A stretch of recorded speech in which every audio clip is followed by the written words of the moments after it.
Mensaje del Señor Jesús. El gran peligro que corre la Iglesia Católica. Buenos Aires, Argentina. Hijito mío, no importa lo que digan sobre este escrito, anota sin temor. Alguno lo que dictaré, es para el bien de mi Iglesia. Seré breve, daré los detalles necesarios que debe saber mi pueblo, ante el peligro que corre mi Iglesia. No me extenderé demasiado. Mi Iglesia transita un camino de grandes luchas internas y externas comandadas por el propio Satanás, mediante sus fieles soldados que a través de los años ingresaron en su seno como un virus, contaminando con toda clase de engaños a los que la componen, desde el clero y toda la feligresía. Ahora se dispone a dar su golpe mortal a la cabeza de ella, al capitán de la barca, al papado. Son mis propios pastores y ovejas los que caen en grandes divisiones y contiendas haciendo el trabajo que tanto Satanás desea llevar a cabo. Desde las propias filas ponen en dudas la veracidad de mi vicario. Desde la profundidad se pensó cómo destruir al Papa y colocar en su lugar a uno que sea acorde a lo que busca el mundo, un impostor que usurpe el trono de Pedro y luego, transformar mi Iglesia y dedicarla a los demonios, a toda clase de suciedad y podredumbre. Yo soy el Señor y la Iglesia misma, en mí no hay división, todo reino dividido va a la derrota segura. Donde hay contiendas está la presencia de las tinieblas. Tal como ha dicho mi madre a tantos mensajeros a través de los años, será salvada por los laicos y no por sus pastores, será salvada por los cimientos que no se ven a los ojos humanos, por aquellos que trabajan y oran en silencio, sin protagonismo en el mundo, lejos de alimentar su propio orgullo. Muy contrario a sus hermanos que se afanan mostrando una falsa caridad ante una sociedad cada vez más necesitada del qué dirán para poder mantener una inexistente imagen.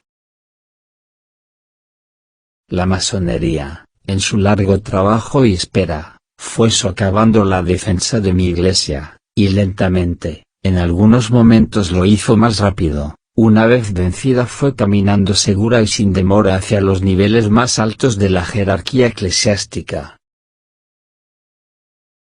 Hoy está lista para dar su golpe mortal, expulsar a quien interrumpe y entorpece sus planes, el Papa Francisco.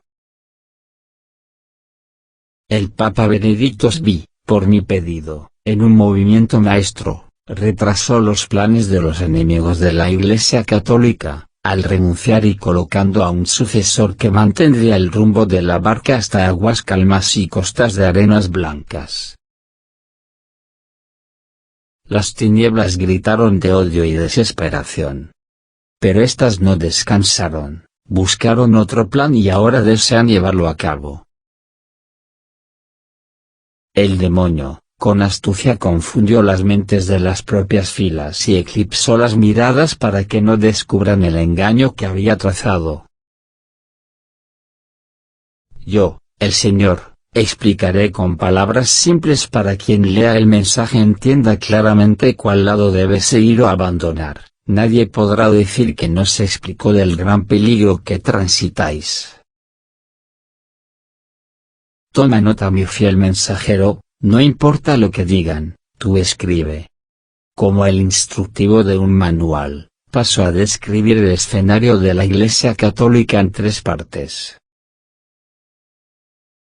Parte A. Cuando Francisco subió al trono de Pedro, parte del mundo esperaba una Iglesia abierta y más humana, pero dentro de esa humanidad, muy escondida estaba la serpiente con toda clase de acciones pecaminosas. El liberalismo. Se esperaba que ya no fuera tan rigurosa la acusación del pecado, y los sacramentos fueran suministrados sin los cuidados y miramientos que se deben tener. Esperaban una Iglesia más flexible, una Iglesia del mundo. Parte B. Otros, Esperaban que con el nuevo Papa se volvieran a las tradiciones con mayor fuerza y rigor, donde la Iglesia solo fuera para selectos, los tradicionalistas, conservándola solamente para una élite. Donde sus miembros solo puedan pertenecer cumpliendo los requisitos de las tradiciones de la Iglesia, dejando fuera de ella a tantas almas a la merced de la noche. Estas dos grandes partes A y B entraron en contiendas, discutiendo quién era el dueño de la verdad, descuidando su verdadero enemigo. Se dedicaron a presionar al Papa para que eligiera un lado u otro, pero cuán errados estáis. Yo soy de amor y misericordia, no dejo a nadie fuera, mas cuando el alma desea arrepentirse y tomar mi mano para que yo la salve. Parte 100, y por otro lado, una minúscula porción, tan pequeña en comparación a las dos grandes partes, es la que aprendió a no caer en la trampa que Satanás había desplegado a sus hermanos. Por este reducido rebaño, mi Iglesia sobrevivirá, las fuerzas infernales no tendrán potestad sobre ella. Estas ovejas aprendieron de las tradiciones sin quitarle el lugar primordial a lo escrito en la Biblia, asimilaron y tomaron de la tradición de la Iglesia aquello que los ayudaría a comprender lo enseñado en la Sagrada Escritura. Nunca le dieron el primer lugar sino que la usaron de apoyo para dar autenticidad a la verdad escrita.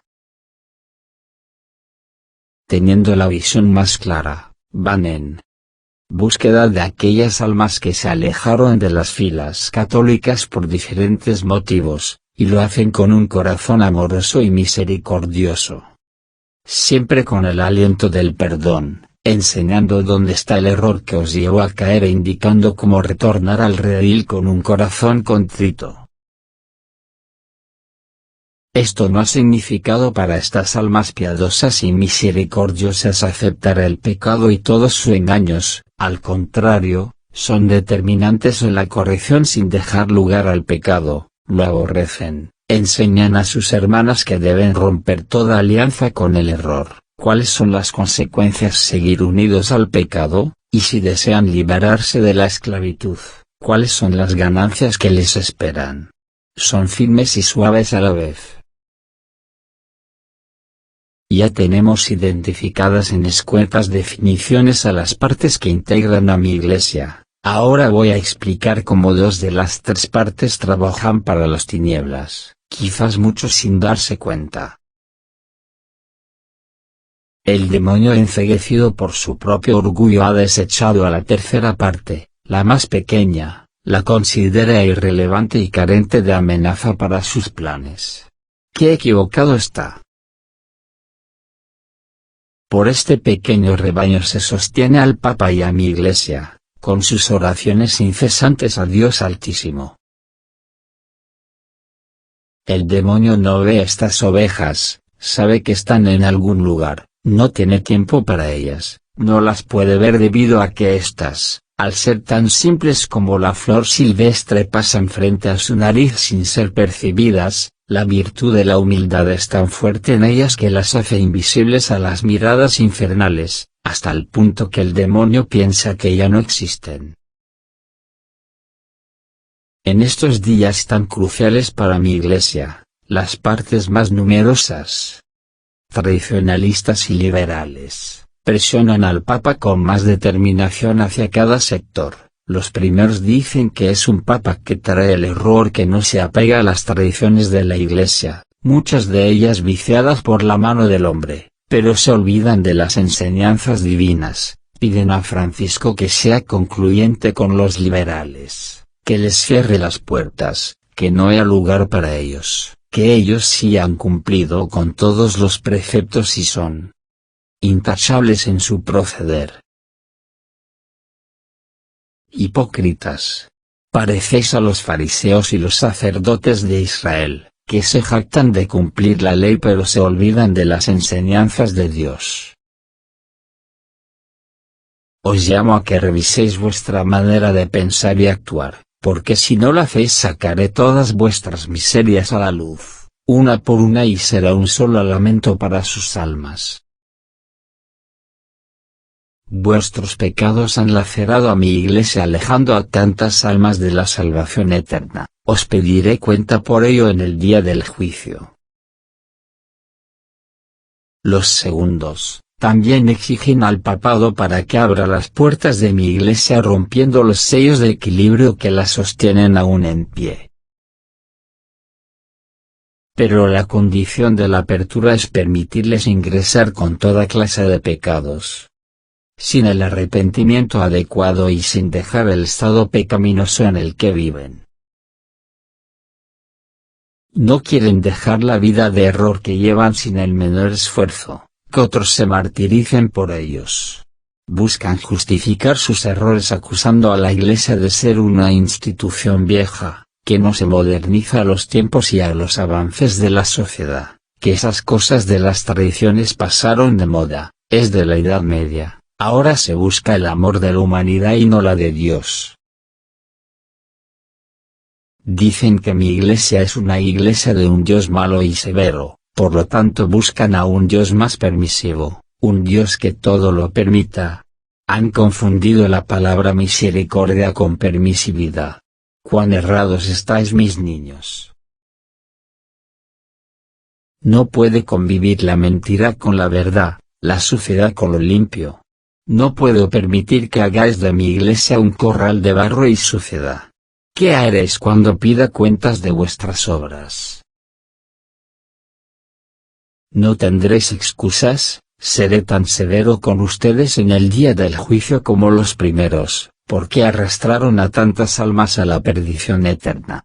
Arrepentíos que el tiempo se acaba.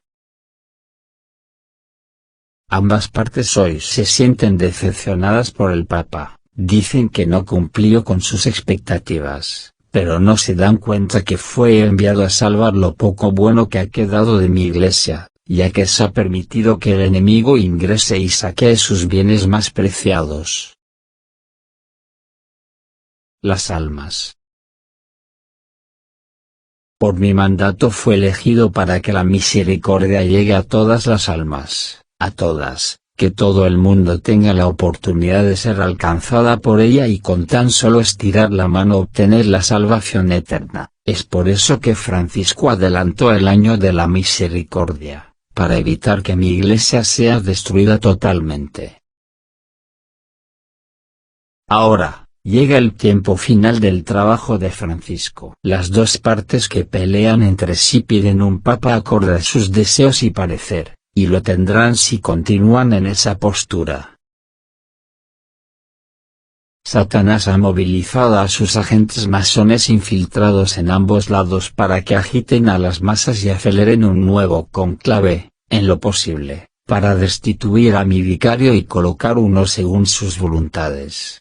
Como dije, lo tendrán si no cambian de parecer, os advierto. Se lamentarán porque subirá un impostor que hará de sus vidas un sufrimiento. La parte tradicionalista en todos sus niveles, engañados por Satanás, apuran todos los trámites para que sin demoras puedan colocar un supuesto sucesor digno del sillón de Pedro. Están ultimando detalles para que el purpurado seleccionado llegue sin retrasos. Pero no saben que trabaja para las tinieblas, ha sido preparado muy bien por la misma masonería, pertenece a ella, aprendió muy bien a camuflarse con los atributos eclesiales, su oratoria y proceder parecen tradicionalistas, demuestra ser un arduo defensor de la integridad de la Iglesia, acusando al Papa de ser un impostor y un falso Papa, que debe ser removido antes de que sea tarde. Bajo tal máscara esconde su verdadero rostro. Cuando sea elevado por los propios católicos tradicionalistas al trono de Pedro, este se manifestará al mundo como el Papa que necesitaba la Iglesia. Primero tomará medidas determinantes contra el sector liberal, excomulgará a todos aquellos que no acepten las ideas tradicionales, muchos se sentirán perdidos. Especialmente los divorciados y vueltos a casar, se les cerrarán las puertas. como a tantos otros sectores que desean volver a la Iglesia y ya no podrán hacerlo.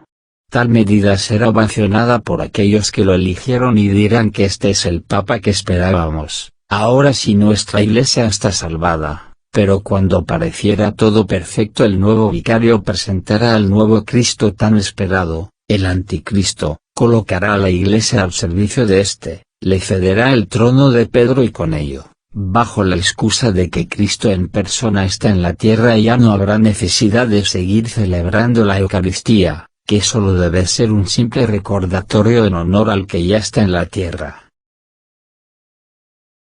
La Santa Misa, el sacrificio perpetuo, será abolida y en ese preciso instante, el velo de confusión de aquellos que subieron al sucesor de Pedro, se correrá y todo será claro frente a sus miradas.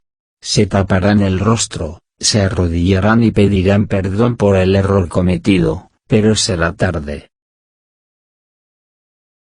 Mi Iglesia estará tomada por el enemigo, buscarán por todos los medios sacarlos pero no podrán.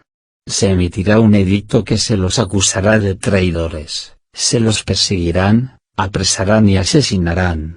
Entonces, solo será un sollozo para mi Iglesia. El Anticristo junto con el nuevo Papa, dirán que ya no hay necesidad de estructuras y lineamientos como los 10 mandamientos, porque Cristo está en la tierra, todos son bienvenidos, pero para ello deberán reconocer y adorar que es Dios hecho hombre y ha venido al mundo a curar todos sus males, que lo que tanto se pregonaba de la venida de un falso Cristo era mentira. Será el surgimiento de una iglesia dedicada al demonio. Les dirá a sus seguidores que ya no hace falta las hostias, ya son libres, que vayan y rompan los sagrarios como símbolo de la ruptura de las cadenas de engaño por parte de aquellos que gobernaban la Iglesia antes de que Él viniera, el que esperaba y está reinando el mundo. Entonces, ¿todo está perdido? Hijitos míos, por la pequeña porción que subsistió entre las dos grandes partes, que no estaba de un lado ni del otro, mi Iglesia será salvada, será luz para las almas confundidas y tendrá los brazos abiertos para aquellos que fueron engañados y caminarán sin consuelo. Os pregunto, ¿queréis que suceda lo que expresé arriba? Si no queréis, ¿qué esperáis para cambiar el rumbo de vuestros pasos y evitar un mal mayor? En conclusión, amado niño, llamo a los tradicionalistas a no quedar encerrados y encarcelados en las tradiciones y no dar lugar a mi misericordia. El exceso y fanatismo de ellas pueden condenar al alma. Abrid las puertas a mi misericordia y entenderán cuán errados estáis. A los liberales os digo, la vida liberal sin ordenamiento y disciplina en el amor de Dios los conduce a una vida de confusión y muerte. Las reglas como los 10 mandamientos son necesarios para mantener a la carne subordinada al espíritu y evitar la condenación eterna. En caso contrario, tendréis una vida de constante amargura y tristeza. Y a mi rebaño fiel y remanente, que ha entendido el significado y lo que es vivir en la misericordia divina, os animo a seguir firmes como hasta ahora. Os insto a que tengáis siempre un oído para escuchar a vuestros hermanos, palabras de aliento, de liberación y sanación. No dejéis a nadie fuera de las puertas de mi misericordia. Si el alma no desea vuestro auxilio, que sea por su propia elección. Recorred todos los rincones de la tierra, mi confianza y esperanza las deposito en ustedes. En ustedes, mis niños, recae la existencia de mi Iglesia, no estáis solo, yo estoy con ustedes hasta el fin de los días. Id y decid al mundo, el reino de Dios está cerca, nuestro Señor Jesús nos envía. Por último, agrego una cosa más, llamo a la reflexión a todos, en vez de criticar y murmurar contra vuestro Papa, ¿por qué no oráis por él? Él necesita de sus oraciones, él vela por cada uno de ustedes y en cambio recibe injurias. Oren por él para que el espíritu de confusión no lo rinda. Pedid a Dios Espíritu Santo para que lo ilumine y toda decisión que tome sea para el bien de toda la Iglesia. Si permitid que vuestro Papa sea removido del trono de Pedro, permitiréis grandes desgracias sobre el mundo entero. No perdáis tiempo en chismes, ganadlo en la oración. Dejad las contiendas de lado, no seáis enemigos de ustedes mismos. Buscad la concordia y la paz, uníos todos contra un solo enemigo, el de las almas. Siempre estoy con ustedes, vuestro amado Jesús. Os bendigo en el nombre del Padre, del Hijo y del Espíritu Santo. Amén. Nota. A todos los que lean este mensaje, si creen que el escrito atenta contra la Iglesia y lacera su integridad misma, ruego que lo descarten. Pero, si sienten lo contrario, que ayuda a la unidad de la Iglesia, entonces que el mensaje llegue a todo el mundo. Este importante mensaje recibido el día sábado, 26 de enero del 2019. Mensaje dado a Gustavo.